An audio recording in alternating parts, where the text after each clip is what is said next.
안녕하세요. 지방에서 목욕탕을 운영하고 있는 30대 여성입니다. 목욕탕에 일을 하는 건 상상하는 것보다 몸쓸 일이 많은 것 같아요. 그래서 목욕탕을 운영한다고 하면 주변에서는 여자가 목욕탕 운영을 어떻게 하냐며 걱정을 하기도 하네요. 하지만 저는 지금 하고 있는 일에 만족을 한답니다.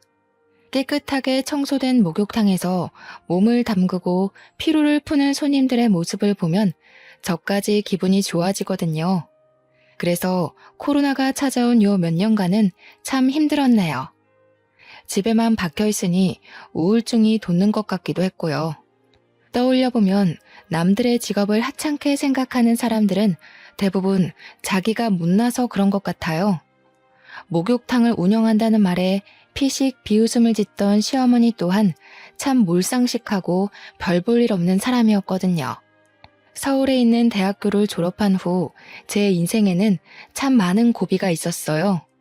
3학년 시절만 하더라도 이름만 들으면 다 아는 대학교에 다니니 취업은 문제없이 해낼 수 있을 거라 생각했는데요. 그건 큰 착각이었더군요. 서류를 내는 기업마다 낙방을 하고 실패의 고비를 마시니 그제서야 취업이 얼마나 힘든 일인지 알게 되었죠. 꼭 붙을 거라 예상했던 회사의 최종 면접에서 낙방을 하자 자존심은 가뭄만 밑바닥처럼 말라버렸습니다. 그래서 서울에서의 모든 생활을 접고 부모님이 계신 지방으로 내려가게 되었죠.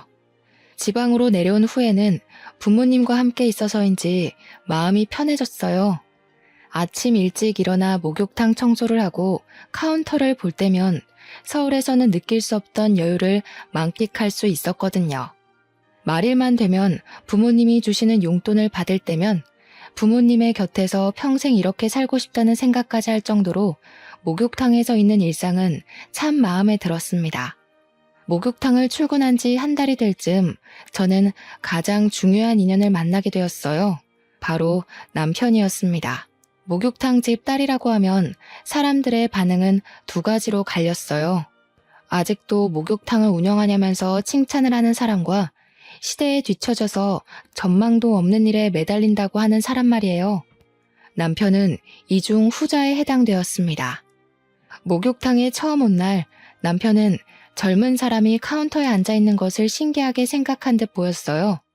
그리고 목욕탕에 출근 도장을 찍은 지 일주일이 되어갈 때쯤 조심스레 카운터 테이블을 두드리며 말을 걸어왔죠. 애초에 속사정을 숨길 생각도 없었기에 있는 사실 그대로를 말해주었습니다. 취업에 실패한 것과 죽을 것 같이 힘들어 부모님이 운영하는 목욕탕 일을 도와주면서 시간을 보내고 있는 것까지요. 그랬더니 남편은 큰 상심을 했음에도 다시 자신이 할 일을 찾는 것 자체가 대단하다며 오히려 칭찬을 해주었습니다. 그런 남편의 모습은 정말 의외였어요. 다른 사람들 같았으면 대학교까지 나와 목욕탕 일이나 돕는 저를 꾸짖었겠지만 남편은 오히려 대단하다며 엄지를 치켜 세워줬으니까요. 그 한마디에 그만 남편에게 마음을 빼앗겨버렸죠. 그렇게 시간이 지나고 저희는 투명한 칸막이를 두고 이야기를 나누는 날들이 많아졌어요. 시골에서 젊은 사람을 보는 건 흔치 않은 일인 거잖아요. 박사 학위를 받은 남편은 지방 대학교에서 시간 강사로 일을 하고 있다고 했습니다. 남편은 학생을 가르치는 일이 얼마나 힘든지 푸념하기도 하고 교수가 될 수 있을지 없을지에 대한 걱정도 털어놓았는데요. 힘들었을 텐데 포기하지 않고 꾸준하게 노력하는 남편의 모습은 참 멋있게 느껴지더라고요. 그래서 만난 지 얼마 안 되었지만 마음을 열고 연애를 시작했던 것 같네요. 모아놓은 결혼 자금은커녕 변변한 취업 자리도 없는 제가 결혼을 할 수 있었던 건 오로지 남편의 노력 덕분이었어요. 프로포즈를 하며 반지를 끼워줄 때 모아놓은 돈이 없다며 거부를 했는데요. 오히려 남편은 자신이 더 열심히 돈을 벌면 된다며 맨몸으로도 좋으니 결혼만 해달라고 하더군요. 미안한 마음에 계속 밀어냈지만 남편은 그때마다 안심을 시키듯이 등을 두드려 주었고 그런 남편의 모습에 다시 한번 반해 만남을 이어갔네요. 그리고 연애를 한 지 1년 후 저희는 부부가 되었습니다. 취업은커녕 결혼 자금조차 모으지 못한 상태로 결혼할 수 있었던 것은 오로지 남편의 노력 덕분이었어요. 남편에 비해 너무나 부족한 걸 알기에 밀어냈지만 남편은 자신이 모아놓은 돈이 있으니 아무 걱정하지 말고 결혼 준비를 하자고 했는데요. 그 말이 진실이든 아니든 참 감동적이었죠.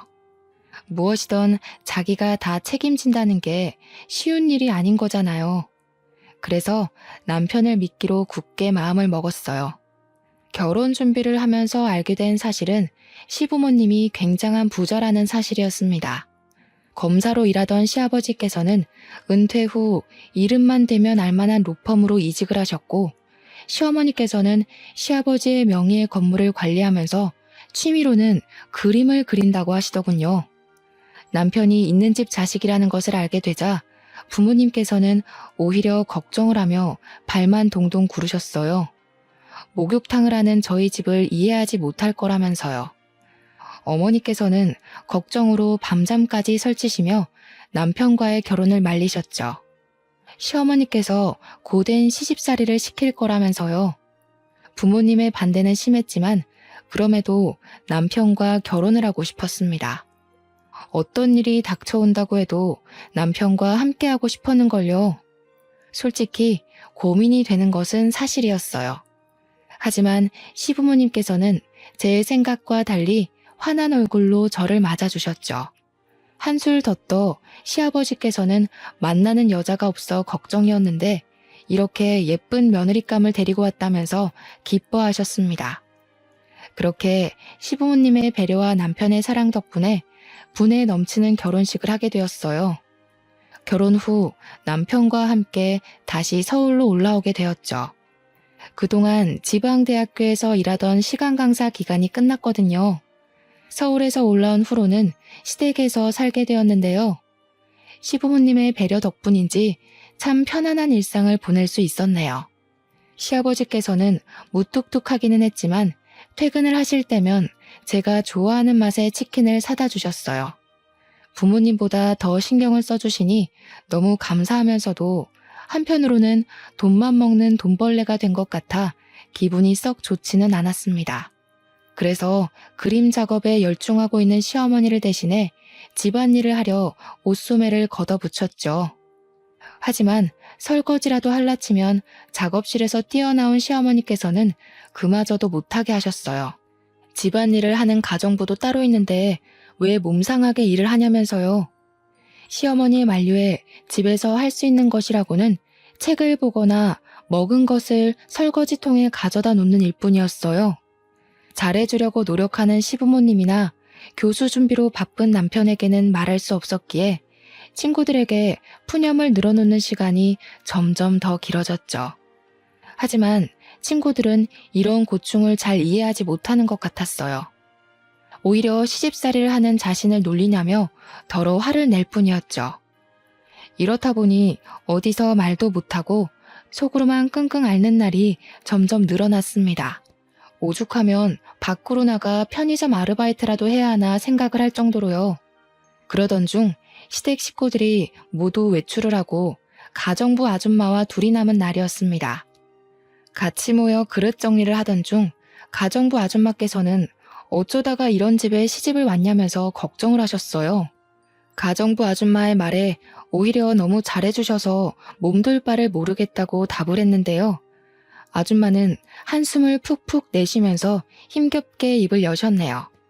내가 먹고 사는 게 팍팍해서 이 집안 식구들 비밀은 일 그만두는 날까지 입 꾹 닫고 있으려고 했는데 새댁이 아무것도 모르고 시집을 온 것 같아서 가만두면 혼자서만 바보 되는 건데 그래도 기본적인 건 알고 있어야 되지 않겠어요? 사실 이 집 도련님 새댁한테 2번째 장가 드신 거예요. 네? 그게 도대체 무슨 말씀이세요? 닫고 있던 그릇을 놓칠 뻔한 것은 간신히 붙잡았지만 2번째 장가라는 한마디에 정신은 이미 몸 밖으로 빠져나간 상태였죠. 그러자 가정부 아줌마는 답답하다는 듯 들고 있던 접시를 소리가 날 정도로 세게 내려놓으시더군요. 무슨 말이긴. 도련 이혼하고 세댁한테 새장가 들었다는 말이지. 도련님한테 대학교 때부터 사귀던 여자친구가 있었는데 사모님께서 탐탁지 않게 생각했거든요. 그럴 만도 한 게 여자 집이 재벌 뺨칠 만큼 부자인데다가 외동딸이어서 그 집 부모가 참 극성이었거든. 그런 집에 장가가면 자기 아들 고생할 게 뻔하다면서 헤어지라고 얼마나 난리를 피웠는데요. 그래서 그때 결혼 안 시켜주면 공부고 뭐고 다 포기하고 백수로 살 거라면서 엄청 반항을 했었지 아마. 자식 이기는 부모 없다고 결국 혼인신고 안 하고 사는 조건으로 사모님이 결혼 허락해 준 거 아니에요. 그렇게 1년 살다가 집에서 놀고 먹을 거면 애부터 가지라고 난리를 피우는 통에 병원에 가서 검사를 받았는데 글쎄 여자가 불임이었지 뭐예요. 불임 이야기 듣자마자 사모님은 이혼하라고 난리를 피우던지 양잿물까지 퍼마실 기세였다니까. 그래서 둘이 어쩔 수 없이 갈라지게 된 거예요. 그리고 한동안 사모님이 가지고 들어오는 선짜리라면 죄다 마다를 하다가 새댁 만나서 다시 결혼한 거예요. 하늘이 핑핑 도는 것 같았어요. 언제나 저밖에 모르던 남편이 또 다른 여자의 남편이었다니 믿을 수가 없었죠. 창백해진 안색이 걱정이었는지 가정부 아주마께서는 소파까지 부축을 해주셨고요. 내가 괜히 오지랖만 부려서 새댁 힘들게만 했나 보네. 미안해요. 나는 그냥 혼자서만 모르는 것 같아서 알려주려고 그런 건데. 혹시 오해할까봐 말하는 거지만 나는 새댁 이혼하길 바라지 않아요. 새댁 집도 그렇게 넉넉한 형편은 아니라면서요. 그 형편에 이만한 집에 시집 오기 쉽지 않잖아. 그냥 내가 한 말은 흘려버리고 사모님 비위 좀 맞추다가 빨리 분가해버려요.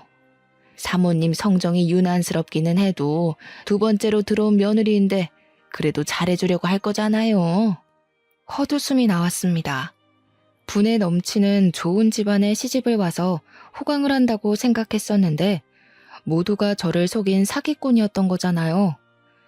시댁 식구들 모두에 대한 실망감이 컸지만 그 중에서도 가장 실망이 큰 사람은 바로 남편이었어요.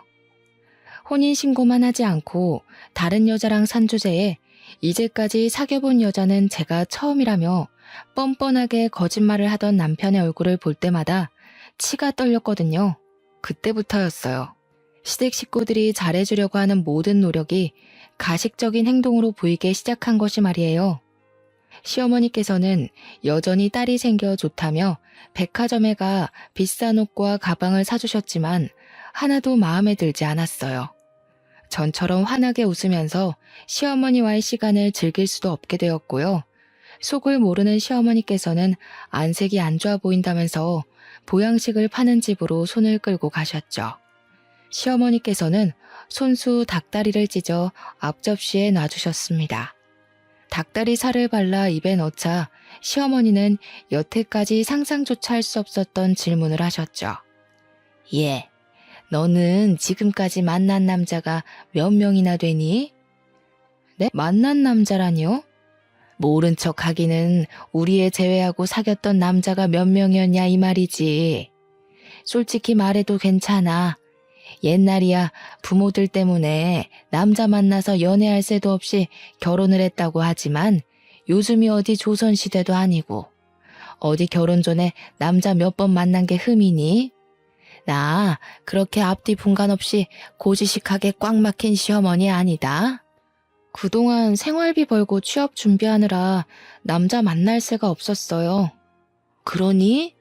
역시 그럴 줄 알았다니까. 대답이 마음에 들었는지 시어머니께서는 활짝 웃으시면서 박수까지 쳤어요. 확실히 오히려 집안 형편이 못 살아야 남자 경험이 없다니까? 부잣집 여자들은 그저 흥청망청 돈 쓰면서 옆에 남자 끼고 놀기 바쁜데 우리 새아가는 그동안 허튼 짓 안 하고 착실하게 살았구나. 노력만 하면 이번 연도 안에 금방 임신이 되고도 남겠어. 아직 저희 부부조차 생각하지 않았던 2세 계획을 시어머니께서 생각하시다니 조금 껄끄럽긴 했지만 사실대로 말할 수는 없었네요. 벌써 손자, 손녀의 얼굴을 그리는 시어머니의 행복을 깨고 싶지는 않았으니까요. 그래서 그냥 앞접시에 놓인 닭다리살만 열심히 발라먹었어요. 2달 정도의 시간이 흐른 후 시어머니는 상상보다 더 극성맞은 사람이라는 것을 알게 되었습니다. 해가 뜨기도 전에 나간 시어머니께서는 1시가 다 돼서야 집으로 들어오셨는데요. 현관문을 여실 때부터 이미 화가 잔뜩 나셨는지 씩씩거리면서 옷소매까지 걷어붙이셨어요. 얼른 찬물을 떠서 가져다 드리자 시어머니께서는 다짜고짜 저에게 손찌검 하셨어요. 시어머니에게 맞은 뺨은 아프지도 않았어요. 오히려 당황스러운 것이 클 뿐이었는걸요. 가정부 아줌마도 있는 대낮에 그것도 갑자기 뺨을 맞으니 눈물조차 나오지 않더군요. 돌아간 고개를 간신히 돌리자 시어머니께서는 다시 한번 뺨을 때리셨죠. 10손가락도 모자라서 10발가락까지 합칠 정도로 남자들이랑 놀아난 주제에 감히 시애미한테 거짓말을 해?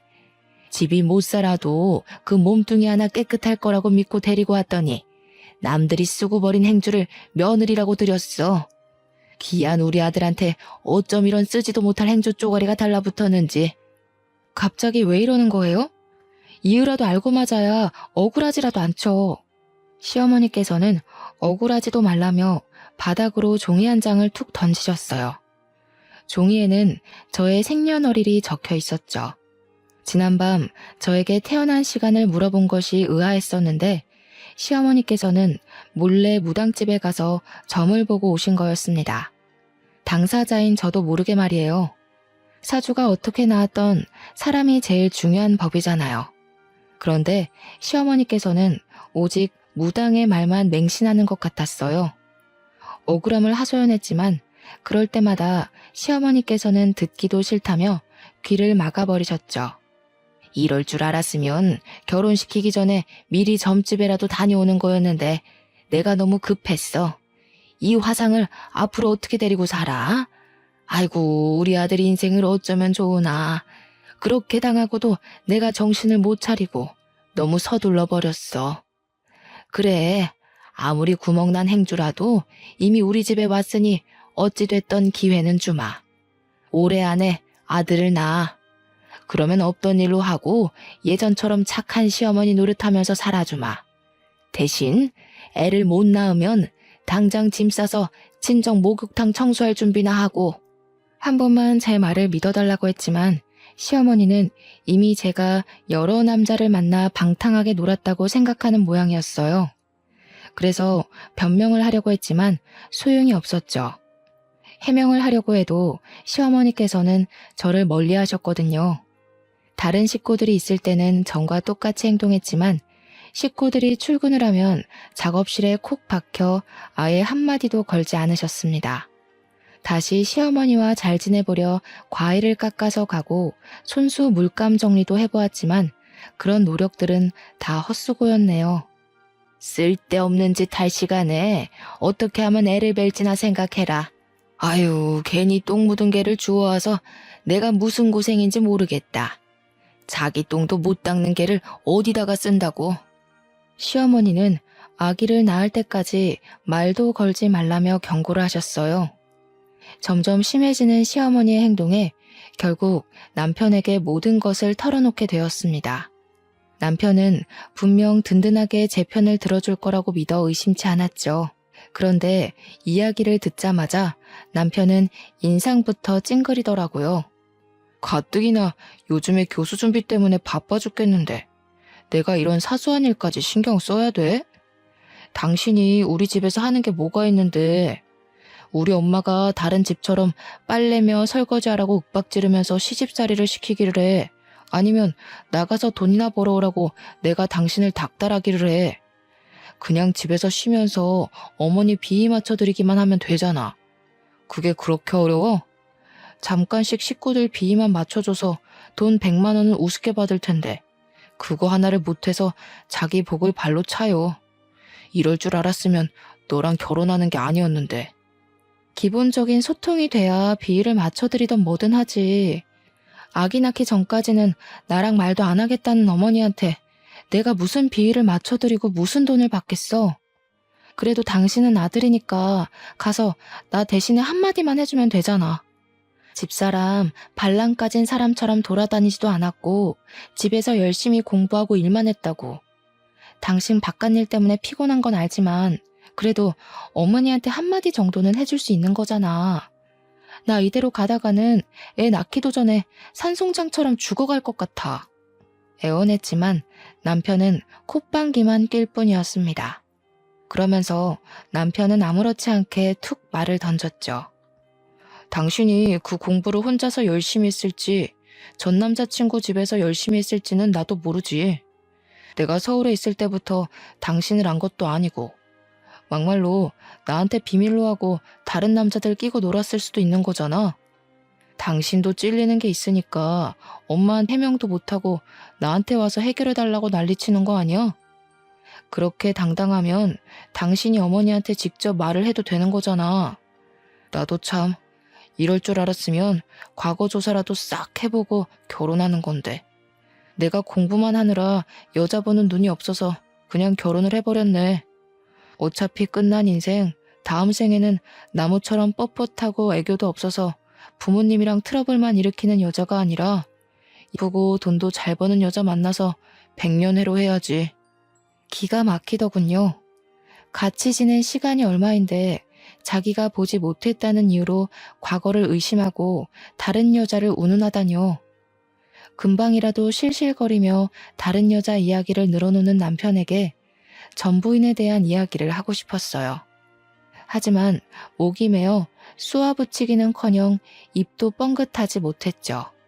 그 모습을 보고 남편은 저를 꾸짖었네요. 여우같이 살살 애교 피우면 그냥 넘어갈 문제를 밥 기다리는 곰마냥 버젓이 앉아서 버티고 있으니까 엄마가 더 화내는 거 아니야.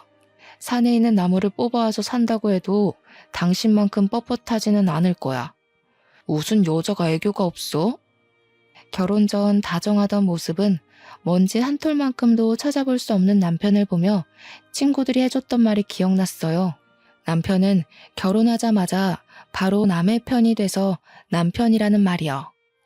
제일 믿었던 남편마저 남의 편이라는 것을 알고 나니 실망감과 우울감이 동시에 덮쳐왔죠. 시댁 가족들은 여전히 이전과 똑같이 행동했지만 전처럼 기뻐하거나 같이 어울릴 수가 없었어요. 더 이상 시댁에 있는 것이 편하지도 즐겁지도 않았으니까요. 아무도 없는 곳에서 교모하게 괴롭히는 기술을 답답하게 만들었고 말끝마다 잘못을 운운하는 남편은 머리를 지끈거리게 만들었습니다. 더 괴로운 것은 시어머니의 아이 타령이었어요. 시어머니께서는 아들은 언제 가질 거냐면서 1시간에 한 번씩 닥달을 하셨죠. 시간이나 장소를 가리지 않고 말이에요. 화장실에 문을 잠그고 샤워를 하고 있을 때면 시어머니께서는 불쑥 열쇠로 화장실 문을 열고 들어와 애도 안 가져놓고서는 속편하게 샤워나 하고 있다며 꼬투리를 잡았는데요. 정작 잦은 출장과 야근으로 집에도 들어오지 않는 남편을 내버려 두고 엉뚱한 곳만 피가 날아 긁는 시어머니가 너무 미웠어요. 임신하는 것이 혼자 노력해서 되는 일이었다면 혼자서 어떻게든 해보겠지만 임신이라는 것이 손뼉을 마주쳐야 하는 거잖아요. 처음에는 남편의 교수 준비로 인해 시간이 없다고 해명을 했지만 그럴 때마다 귀를 닫고 잊지도 않은 과거를 운운하며 모든 책임을 떠넘기는 시어머니의 모습에 해명하는 것 또한 포기하고 말았네요. 목이 터져라 말을 해줘도 시어머니께서는 귀가 들리지 않는 사람처럼 그저 자기 할 말만 하기 바쁠 게 뻔했으니까요. 시어머니를 걸고 넘어지면 분명 남편이 화를 낼 것이 뻔했지만 그래도 이번만큼은 그냥 있을 수가 없었습니다. 개인 생활까지 침해하면서까지 애를 낳으라고 닥달하는 시어머니를 무슨 수로 혼자 막을 수 있겠어요. 그래서 12시가 넘어서야 집에 들어온 남편을 화장대에 앉히고 이야기를 했죠. 아이를 갖자고요. 당신 그 머리 말이야. 왜 달고 다니는 거야? 사람이면 최소한 생각을 하고 다녀야지. 지금 교수 임용이 얼마 남지도 않았는데 다짜고짜 애부터 갖자고 하면 그건 생각 없는 거를 떠나서 아예 뇌가 없는 거 아닌가? 자꾸 시간이 남아돌아서 헛소리나 하나 본데 그렇게 할 게 없으면 아주머니 도와서 집안일이라도 좀 해. 집에서 놀고 먹게 해줬더니 남편 말은 밟아서 꿈틀거리는 지렁이만큼도 생각 안 하는 것 같은데 그럴 거면 집에서 농땡이 부리지 말고 나가서 편의점 아르바이트를 하던 고깃집 불판을 갈던 해. 바쁜 사람 짜증나게 신경 긁지 말고. 서러워지더군요. 아무 생각 없이 아이를 갖자는 것도 아니고 시어머니의 등살 때문에 어쩔 수 없이 아이를 갖자고 한 건데 남편은 그것마저 못마땅하게 생각하는 듯 했어요. 이리저리 무시를 당하자 이럴 거면 차라리 결혼을 하지 말고 작은 회사로라도 취업을 할 거라면서 후회를 했죠. 일은 아무리 힘들어도 끝이 있는 법인데 남편에게 받는 무시나 시어머니에게 받는 스트레스는 억지로 인연을 잘라내기 전까지는 계속해서 이어지는 거니까요. 그래도 남편이 얼마나 교수를 하고 싶어 하는지 알았기에 꾹 참으며 시어머니의 잔소리를 견디고 견뎌냈습니다. 하지만 이런 노력에도 불구하고 남편은 보란듯이 교수 준비해서 시원하게 미끄러지고 말았네요. 교수 자리에서 완전히 떨어진 후 남편은 엄청난 상심을 한 것 같았어요. 서재에만 틀어박혀 얼굴조차 비치지 않았거든요. 어쩌다가 서재 문이라도 열려치면 남편은 불같이 화를 내면서 읽고 있던 책을 던지기까지 했습니다. 그러면서 교수 자리에서 떨어진 모든 이유가 아이를 갖자고 설쳤기 때문이라면서 길길이 날뛰었죠. 남편은 급기야 손찌검까지 하려고 했는데요. 배려 없는 남편의 행동을 보자 꾹 누르고 있던 울분이 터져나오더군요. 제발 그만 좀 해. 당신이야말로 그 잘난 머리로 한 번이라도 내가 왜 그랬는지 생각해보면 안 돼? 내가 미쳤다고 당신이 교수 준비하느라 바빠 죽는 거 뻔히 아는데 애 같자고 미친년처럼 날뛰면서 바짓가랑이 붙잡았겠어? 사람이 왜 이렇게 눈치가 없어? 책만 보던 머리 조금만 굴려도 답이 금방 나오잖아. 출퇴근하는 이모님도 내가 어머님한테 애 못 낳는다고 구박받는 거 알더라. 근데 살 부대끼면서 사는 당신은 도대체 왜 몰라? 아예 나한테 관심이 없어서 그런 거 아니야? 이럴 거면 차라리 혼자 책이나 보면서 조용히 살지. 왜 애꿎은 나를 당신 집안에 끌어들여서 잘 살고 있는 인생을 멋대로 망치냐고. 울고 불며 말을 하자 남편은 그제서야 이상한 낌새를 눈치챈 듯 싶었습니다. 가만히 우는 모습을 보고 있던 남편은 서재문을 열어 제끼고 시어머니를 불러와 물어보았죠. 남편이 물어보자 잠시 세모눈을 뜨던 시어머니께서는 금방 눈가에서 즙을 짜내면서 훌쩍거리셨어요. 아이고, 나이가 들면 죽어야지. 새아가한테 그렇게 너 안 바쁠 때 눈치껏 말하라고 했더니 기어코 일을 저질렀구나. 이래서 집안에는 여우 같은 여자가 들어와야 한다는 건데 이 애미도 괜히 너한테 애가지라고 닥달을 했겠니? 네 아빠가 얼마나 핏줄 타령하는지 잘 알잖니? 손주가 없으면 네 앞으로 점 찍어놓은 건물 사회 환원해버리겠다고 하는데 어쩔 수 있니?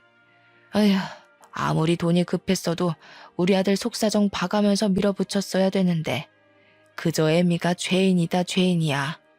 그런 일이 있었으면 나한테 진작 얘기해줬어야지. 나는 엄마가 그런 줄도 모르고 괜히 화만 냈잖아. 앞으로는 내가 잘할 테니까 너무 울지 마. 서로를 끔찍이도 생각하는 두 모자를 보자 금방까지만 해도 눈가에 매달려 있던 눈물까지 쏙 들어가는 걸 알 수 있었습니다. 정작 상처받은 장본인은 바로 앞에 있는데 남편과 시어머니는 자신들이 상처를 받은 것 마냥 서로를 보듬어주고 있었어요. 정말 어이가 없었죠. 저는 그저 아이를 담을 그릇 정도로만 생각하는 남편과 시어머니가 소름 끼쳤고요. 그 후 시어머니와 남편은 유난을 떨면서 아이를 가지라고 난리를 피웠어요. 시어머니께서는 아들을 낳는 비법이라며 매일 아침마다 굵은 소금으로 머리를 감으라고 닥달했고 남편은 함부로 음식을 먹으면 안 된다면서 가정부 아줌마를 들들 볶았죠. 그 결과 저는 매번 비린맛이 그대로 날 정도의 싱거운 나물 요리만 먹어야 했고요. 매번 굵은 소금으로 머리를 감아 상처가 난 두피 여기저기에서는 피가 나고 제대로 먹지 못한 몸은 점점 말라가기만 했는데요. 그보다 더 힘든 것은 일상이 된 간섭에 정신이 점점 더 피폐해지는 것이었죠. 그래서 더욱더 아이를 원하지 않게 되었어요. 아이를 가진다면 간신히 기르고 있던 손톱만큼의 제 자신이 깎여 나갈 것 같았거든요. 하지만 신은 참 너무한 것 같았습니다. 기어코 간신히 붙잡고 있던 것마저 깎아내며 뱃속의 아이를 점지해 주셨거든요. 임신을 한 후 가장 기뻐한 것은 시아버지였어요. 시아버지께서는 아직 코딱지만큼도 안 되는 아이의 초음파 사진을 보면서 무슨 일이 있어도 꼭 변호사나 의사처럼 큰일을 하는 사람으로 키울 거라면서 호언장담을 하셨죠. 그러면서 대뜸 성별부터 물어보시더군요. 아직 알 수 없다고 말을 하자 시아버지께서는 하늘이 두 쪽 나도 아들일 거라면서 호언장담을 하셨습니다. 그래서 딸일 수도 있다고 말씀을 드렸어요. 그러자 시아버지께서는 절대 딸일 리가 없다며 불같이 화를 내셨고요. 아들, 딸을 차별하는 시아버지의 모습에 큰 충격을 받았죠. 그나마 시댁에서 정상이라고 생각했던 시아버지마저 정상이 아닌 거잖아요. 임신 소식을 알린 후부터 시댁 식구들은 오직 제 배만 쳐다보았습니다. 시댁 식구들은 조금이라도 움직일라 치면 아이에게 가만히 앉아 있으라면서 호들갑을 떨었어요. 그러면서 태아에게 좋은 5만 가지의 음식은 모두 먹기를 강요하셨죠. 그 중에서도 제일 먹기 힘들었던 것은 장어즙이었어요. 입덧으로 물냄새만 맡아도 구역질이 올라오는 상태에서 역하고 비리기까지 한 장어즙을 먹으라고 하는 것은 고문과도 같았죠. 다른 것은 그나마 코를 막고 먹을 수라도 있었지만 장어즙은 코를 막아도 역한 냄새가 입안에 감돌았기에 절대 먹을 수가 없었죠. 그래서 어느 순간부터 시댁 식구들의 눈을 피해 화장실이며 싱크대에 장어즙을 버리는 것은 일상이 되어버렸습니다. 하지만 그마저도 오래가지는 못했네요. 싱크대에 장어즙을 버린 것을 시어머니에게 들켜버렸거든요.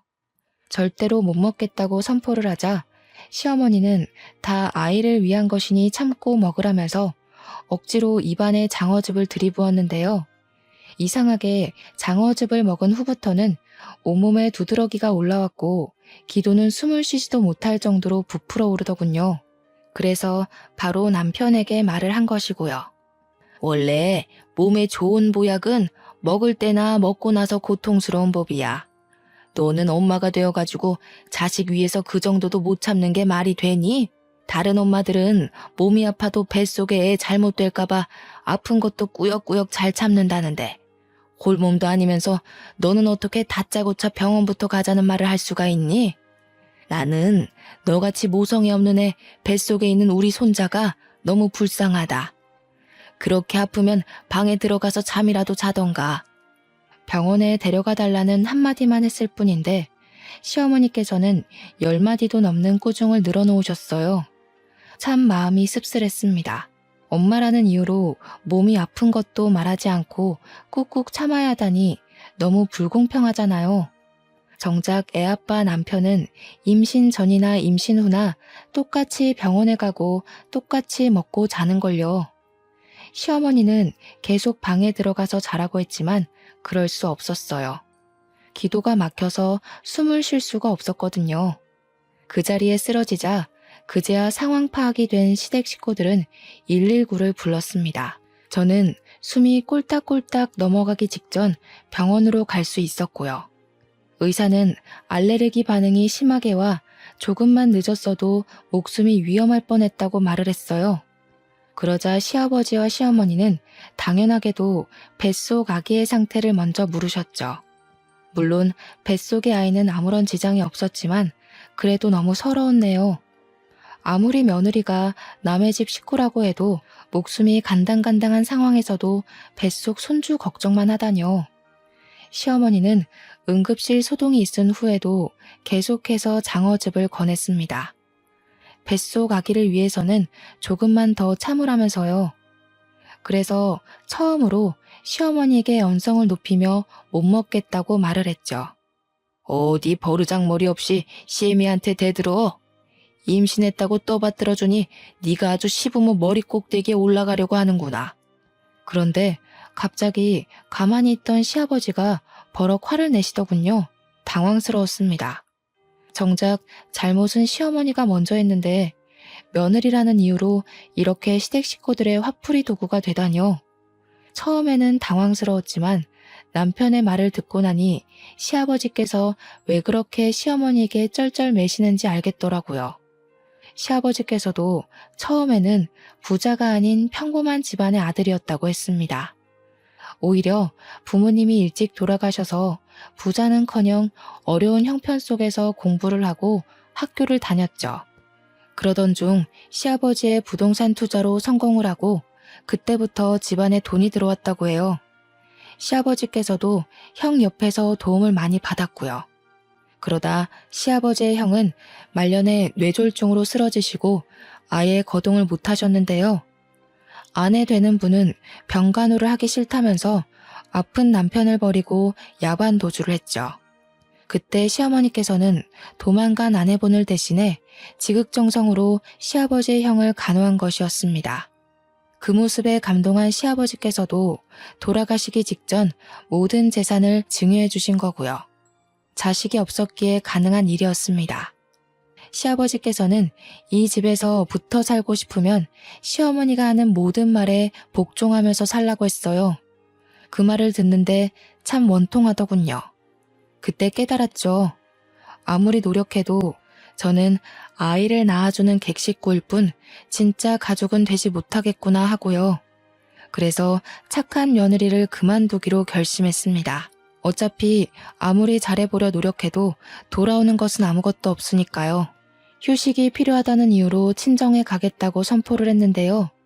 처음에는 개거품을 물면서 반대하던 시아버지와 시어머니도 뱃속의 아이가 딸이라는 말을 하자 언제 난리를 피웠냐는 듯 흔쾌히 다녀오라고 말을 하더군요. 친정에 간 후로는 처녀 때와 똑같은 일상을 보냈어요. 아침 일찍 일어나 부모님의 일손을 도운 후 목욕탕 카운터에서 계산을 하고 수건과 번호키를 나눠주었죠. 시댁에 있을 때와는 비교할 수 없을 정도로 몸을 움직이는 일들이 많았지만 정신만은 그 어느 때와 비교할 수 없을 정도로 편안했습니다. 그러던 중 언제부턴가 노숙자 한 명이 목욕탕 앞을 서성거리며 왔다 갔다 거렸어요. 처음에는 그냥 넘어갔지만 일주일 넘도록 목욕탕 앞에서 기웃거리다 보니 호기심이 들었죠. 그래서 왜 목욕탕 앞을 서성거리냐고 물어본 것이고요. 목욕을 하고는 싶지만 3,000원밖에 없어서 목욕탕 앞을 서성거리기만 한다고 대답을 했습니다. 모든 노숙자에게 다 그런 것은 아니었지만 유난히도 그 사람은 딱한 생각이 들더군요. 그래서 부모님에게 사정을 말하고 목욕을 할 수 있도록 도와주었죠. 샤워를 하고 나오니 노숙자의 얼굴은 부잣집 사모님처럼 기품이 넘쳤어요. 밖에서 떠들이 생활을 한 이유를 물어보자 노숙자의 눈가는 이미 촉촉해져 있었네요. 나도 처음부터 노숙자처럼 떠돌이 생활을 한 건 아니에요. 나도 결혼해서 평범하게 살고 있었어요. 근데 어느 날 남편이 미국 여행을 보내줘서 갔다 와 보니 이미 가족들은 이사를 간 직후더라고요. 너무 당황스러워서 연락을 해보려고 했는데 이미 연락처는 다 바꾼 상태였죠. 친정 식구들이 있었으면 수소문해서라도 남편을 찾아내서 위자료라도 받아냈을 텐데 친정 식구들도 없고 친구들도 없어서 지금까지 그냥 도망간 남편 원망만 하면서 이러고 살고 있네요. 노숙자의 사정은 참 딱했습니다. 부모님도 저랑 같은 생각이었고요. 그래서 노숙자에게 목욕탕 끝쪽에 있는 쪽방에서 지낼 수 있게 한 후 목욕탕 일손을 도와주는 대가로 월급을 드렸죠. 노숙자는 오갈 데 없는 자신을 먹여주고 재워주는 것만으로도 감사한데 이렇게 월급까지 주니 감사해서 몸둘 바를 모르겠다고 했어요. 노숙자는 저희 식구들을 은인이라고 생각했지만 그렇지만도 않았어요. 노숙자는 손도 야무지고 일머리도 좋아서 오히려 저희가 노숙자의 덕을 더 많이 보았거든요. 그렇게 막달까지 노숙자의 도움 덕분에 친정에서 편하게 지냈네요. 그러던 중 출산일이 다가오자 시어머니는 귀신같이 전화를 걸어서 빨리 서울로 올라오라고 닥달을 했습니다. 친정에 더 있고 싶은 마음이 굴뚝 같았지만 제대로 된 산부인과도 없는 곳에서 아이를 낳을 수는 없었기에 서울로 올라갈 수밖에 없었어요. 다음날 버스표를 예매하려고 하는데 웬일로 남편이 목욕탕 앞에 와 있더군요. 하지만 기뻐할 새도 없이 남편은 또 혀를 함부로 놀렸죠. 남편은 돈 버느라고 밖에 나가서 개고생을 하는데 임신한 당신은 친정으로 홀랑 가서 양껏 먹고 늘어지게 자고 아주 편했겠어? 얼굴에 살 올라온 것 봐. 세상 여자들이 전부 임신했다고 당신처럼 퍼져서 뒤룩뒤룩 살찌는 건 아닐 텐데. 나랑 같이 맞벌이 할 거 아니면 당신도 애 키우면서 틈틈이 운동도 하고 집안일도 좀 하고 그래. 그동안 나는 우리 식구들 때문에 잘 먹고 잘 놀았잖아. 이제는 정신 차리고 일할 때도 됐지. 당신 애 낳고 나면 가정부도 그만 나오라고 할 거니까 그런 줄 알고 미리 집에 가서 집안일 어떻게 할지 가정부 아줌마한테 보고 배워. 너무 어이가 없어서 웃음이 나올 정도였습니다. 그동안 시댁 식구들 때문에 힘들어 우울증까지 온 사람한테 편하게 지냈다뇨.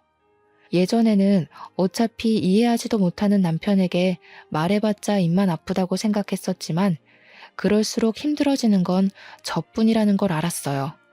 그래서 지금까지 시댁에서 지내면서 불편하고 힘들었던 것들을 다 쏟아내었죠. 그 머리로 도대체 어떻게 공부를 했나 몰라. 내가 시댁에서 지내면서 얼마나 초췌해져 가는지 제일 가까이 본 사람 입에서 그동안 편하게 지냈다는 이야기가 나와. 임신 전에는 사이비 종교에 미쳐서 만나지도 않은 남자 만났다고 추궁하면서 사람 피 마를 정도로 괴롭혀놓고 임신하고 난 후에는 알레르기 때문에 먹지도 못하는 장어즙을 뱃속에 있는 애 생각해서 퍼마시라고 강요하는 시모가 눈 떠서 감을 때까지 괴롭히는데 당신 같으면 편하게 지낼 수 있겠어? 매번 낙방하는 교수 자리에 목매지 말고 집안 돌아가는 꼴이나 살펴. 최소한 남편이면 아무리 자기 부모가 중요해도 귓구멍이라도 열고 아내 말 정도는 들어줬어야지. 당신만 내 편이었어도 나 이 정도로 막 나가지는 않았을 거야. 나한테 한 가지 아쉬운 게 있다면 그건 당신도 똑같이 귓구멍 막힌 사람들이랑 살 기회가 없다는 거야. 참나. 목욕탕에서 물이나 퍼나를 뻔한 인생 부잣집 사모님으로 만들어줬더니 별소리를 다 하네. 그래, 우리 엄마 때문에 당신이 스트레스 받아 하고 고생한다고 치자. 근데 아무것도 없는 당신이랑 결혼해줬으면 이 정도는 당연히 받아들여야 되는 거 아니야? 막말로 장인어른이랑 장모님이 잘 살아서 우리 집이랑 급이 맞는 것도 아니고 그렇다고 당신 능력이 뛰어난 것도 아니잖아. 남편 덕에 서울에 50평도 넘는 아파트에서 생활비 받아가면서 사는 거면 이 정도는 당연히 참아야지. 낮에는 사람 면전에 대고 아무렇지도 않게 흉보는 시어머니 막말 참고 밤만 되면 인상 찡그리고 들어와서 살에 걸린 것도 내 탓하는 남편 성질 받아내면서 3년 넘게 살았어. 근데도 내가 더 참아야 할 게 있어? 나 어머니랑 당신 얼굴만 봐도 구역질이 나서 시댁에 있는 동안 밥 한 술도 마음대로 못 먹으면서 살았어. 잘난 당신이랑 어머니 비위 맞추느라. 내가 목욕탕 집 딸인 게 당신네 식구들 욕바가지 될 정도로 잘못된 일인 거야? 애초에 이럴 거면 결혼하자는 말을 꺼내질 말던가. 이제야 말하는 거지만 나야말로 당신 인생 구제해준 거 아닌가? 이혼해서 쳐다도 안 보는 별 볼 일 없는 남자랑 살아준 거잖아. 제발 어머니 치마폭에 안겨서 현실인지 망상인지 구별도 못하고 살지 말고 현실을 좀 봐. 나니까 그동안 당신네 식구들 비위 맞추면서 살아준 거지. 다른 여자 데려왔어 봐. 금방 도망가다 못해 어머니한테 피해 보상금 내놓으라면서 바락바락 대들기까지 했을걸? 이혼 이야기가 나오자 남편은 당황하는 눈치였어요. 그럴 수밖에 없었죠. 시어머니나 시아버지도 남편의 이혼에 대해서는 입도 뻥끗 안 했거든요. 이혼한 게 뭐? 내가 이혼을 20번이고 30번이고 했다고 쳐도 내세울 거라고는 달랑 낡아 빠진 목욕탕밖에 없는 당신보다야 100배 1000배 나아. 결혼정보회사만 가도 나랑 결혼하겠다고 줄 서는 여자가 널렸는데 당신은 나랑 이혼하면 재혼이나 제대로 할 수 있겠어? 재혼 상대가 남편 신경이나 긁는 쥐새끼인 줄 알았으면 나라도 밖에서 그냥 엄마가 뭐라고 떠들던 본처 데리고 사는 건데 조강지쳐버리고 재혼한 내 잘못이지 누굴 탓하겠어? 이미 혼인신고까지 한 마당에 다시 과거로 돌아갈 수도 없으니까 당신은 그냥 내 옆에서 앞으로는 애엄마 노릇이나 하면서 쥐 죽은 듯이 살아. 자신이 이혼했음에도 잘못한 것을 아는 것은커녕 반성조차 안 하는 남편의 태도는 어이가 없었는데요. 더 기가 막힌 것은 남편의 행동이었습니다. 보통 사람이라면 아무리 화가 났다고 하더라도 임신 막달인 아내를 두고 혼자서만 차에 올라타지는 않을 거잖아요. 하지만 남편은 자신의 기분이 상해 도저히 데리고 못 가겠다면서 알아서 서울로 올라오라고 하더군요. 그러면서 정말로 차를 타고 혼자서 쌩하니 가버렸고요. 짐을 가지고 내려오던 어머니와 아버지께서는 흔적도 없이 사라진 남편에 대해 물으셨어요.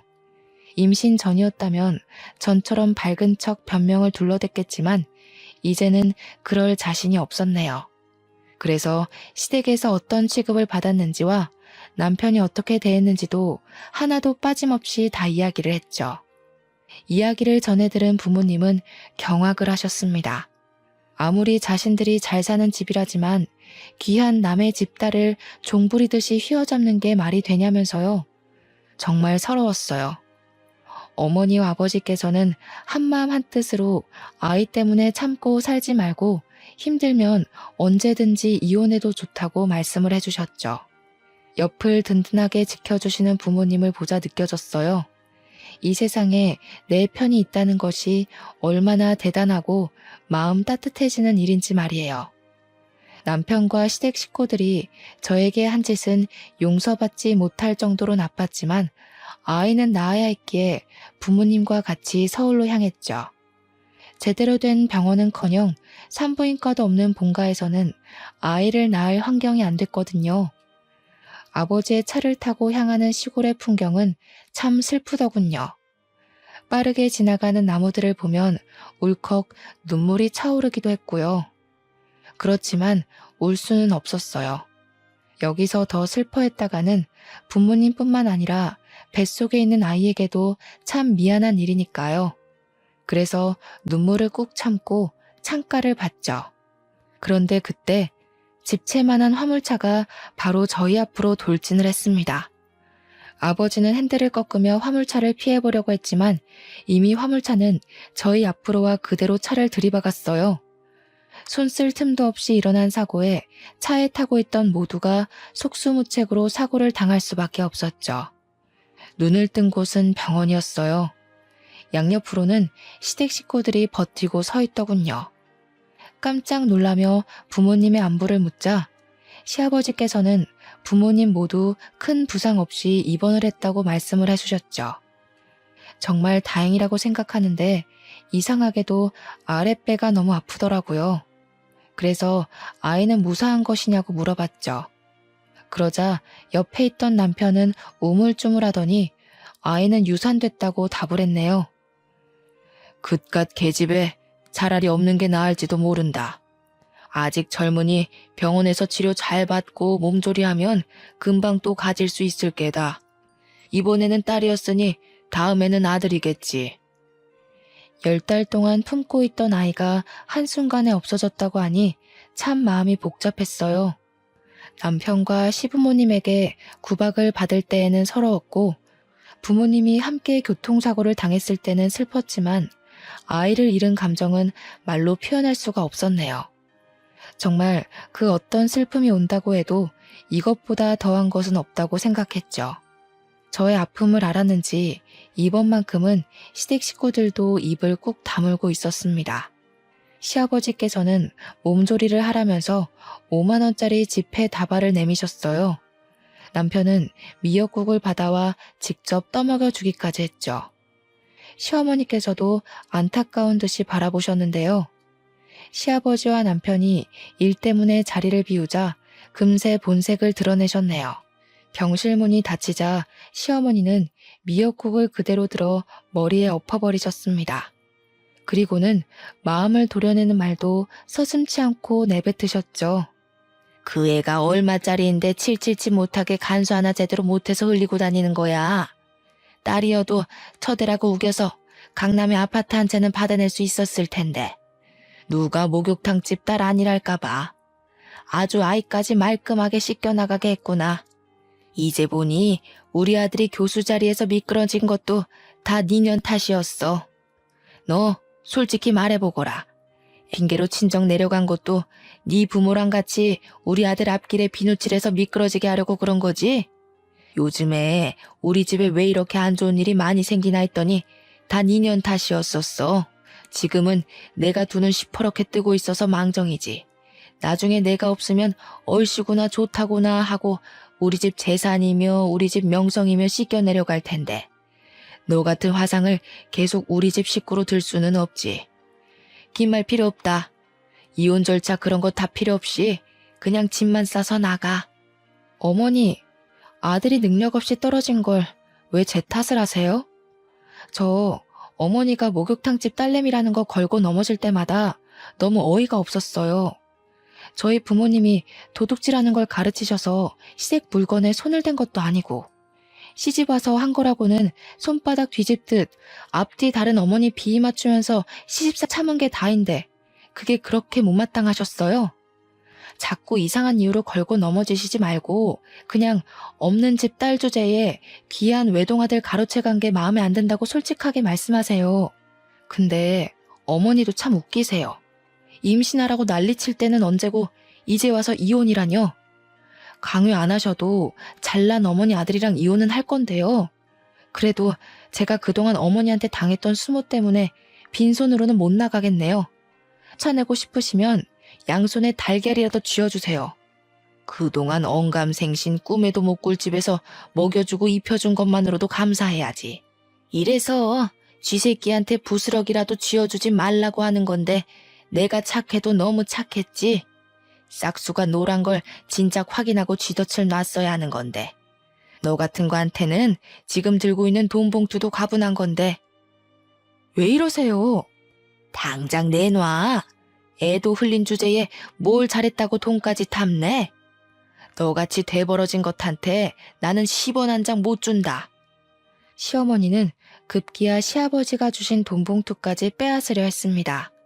힘을 주며 뺏기지 않으려고 했지만 그럴수록 돈 봉투를 잡고 있는 시어머니의 손에는 힘이 잔뜩 들어갔어요. 기필코 돈 봉투를 빼앗으려고 하는 시어머니의 손톱은 그대로 손등을 파고들며 생채기를 냈고요. 어머니 논리대로라면 제가 유산한 것도 다 그이 때문이죠.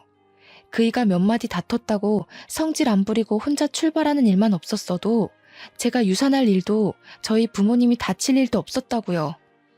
이게 어디서 우리 아들을 걸고 넘어져? 남편의 이름이 나오자 시어머니는 손을 들어 올렸어요. 뺨을 내려치려는 게 분명했죠. 그 손 못 놔? 그때 노숙자가 호통치는 소리가 병실 안을 울렸습니다. 깜짝 놀란 시어머니는 노숙자를 보자 깜짝 놀라며 치켜 올린 손을 내렸죠. 노숙자가 가까워질수록 시어머니는 사색이 되어 바들바들 떨고 있었어요. 영문을 모르는 저는 가만히 있었고요.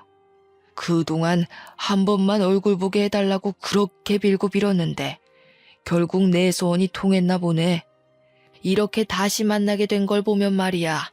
그래, 그동안 나 대신에 살았던 인생은 재미있었고. 형님이 여긴 어떻게...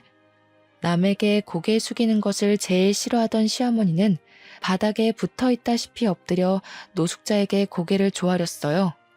그런 시어머니를 내려보던 노숙자는 검은 봉지에 있던 죽을 꺼냈고요. 포장을 뜯은 노숙자는 김이 나는 죽을 그대로 시어머니의 머리 위에 부어버렸죠. 나는 누구랑 달리 인정이 넘쳐서 말이야. 마지막 가는 길인데 귀한 보양식 정도는 머리에 엎어줄 수도 있지. 앞으로는 길바닥에서 나 앉을지도 모르는데 충분히 영양 보충해야지. 형님 정말 왜 이러세요? 시어머니가 머리에 묻은 죽을 털어내자 노숙자는 곧장 시어머니의 뺨을 쳤는데요. 거기서 끝나지 않고 병실이 떠나가라 소리를 지르더군요. 이 몹쓸년! 노숙자가 시어머니를 거세게 몰아세우자 시모는 눈물을 뚝뚝 흘리며 무릎을 꿇었는데요. 시어머니가 노숙자를 부르는 모습이 참 가관이더군요. 형님이 머리 깎고 절에 들어가라면 들어가고 눈에 띄지 말라고 하면 집에 박혀서 쥐 죽은 듯이 살게요. 그러니까 이제 그만 화 푸시고 용서하세요. 지나간 과거 탓해봐야 뭐하겠어요. 다 용서하고 잘 사는 게 중요한 거잖아요. 노숙자는 자신의 인생을 내놓으라면서 시어머니의 멱살을 잡았어요. 그리고 그동안 시어머니가 꼭꼭 숨겨뒀던 진실이 밝혀졌네요. 노숙자는 시아버지가 그렇게 욕하던 형수였던 것이었죠. 시아버지는 형의 병수발을 들기 싫어하던 형수가 도망갔다고 알고 있었는데요. 사실은 그게 아니더군요. 형이 죽으면 모든 재산이 노숙자에 갈 것을 염려한 시어머니가 미국으로 여행을 보내준다며 거짓말을 한 후 노숙자를 내쫓고 자기가 그 자리를 차지했던 것이었어요. 노숙자는 당장 모든 사실을 시아버지에게 알릴 거라면서 시어머니의 핸드폰을 빼앗으려고 했어요. 시어머니는 차라리 자기를 죽이라면서 절대로 핸드폰을 빼앗기지 않으려고 했고요. 상황이 여의치 않아지자 노숙자는 당장 시아버지에게 전화하라고 말했습니다. 시어머니는 앞으로는 며느리 대접을 잘해줄 테니 절대 전화하지 말라며 어떻게 해서든 시아버지와 노숙자가 만나는 것을 방해하려고 했죠. 하지만 제가 시어머니의 말을 들을 이유는 없었어요. 그래서 바로 시아버지에게 전화를 걸었죠. 한 사람의 인생을 송두리째 빼앗은 시어머니를, 더더군다나 그동안 못된 짓만 일삼아온 시어머니를 감싸줄 이유는 없는 거니까요. 형수가 나타났다는 말에 시아버지는 모든 일을 뒤로하고 다시 병원으로 달려오셨습니다. 그리고 지금까지 모든 일을 전해 듣고서는 오열을 하셨네요. 형님이 죽을 때까지 형수님을 얼마나 보고 싶어하고 원망했는지 제일 잘 알던 사람이 어떻게 이런 끔찍한 짓을 저질러? 아무리 사람이 돈에 눈이 멀어도 그렇지 천륜도 저버린 당신이 사람이야? 당신이 이렇게 끔찍한 짓을 벌인 줄도 모르고 반평생 동안 형수 욕만 했으니 내가 너무 창피해서 지금 형수 얼굴을 볼 수가 없어. 그 후 시아버지는 그동안의 일을 속죄한다면서 노숙자에게 자신의 재산 중 절반을 뚝 잘라 넘겨주었어요. 남은 재산은 자신이 죽은 뒤 사회에 모두 환원한다고 하셨고요. 시아버지의 결정에 시어머니와 남편은 쌍수를 들며 반대를 했지만 시아버지의 뜻을 굽히지는 않으셨답니다.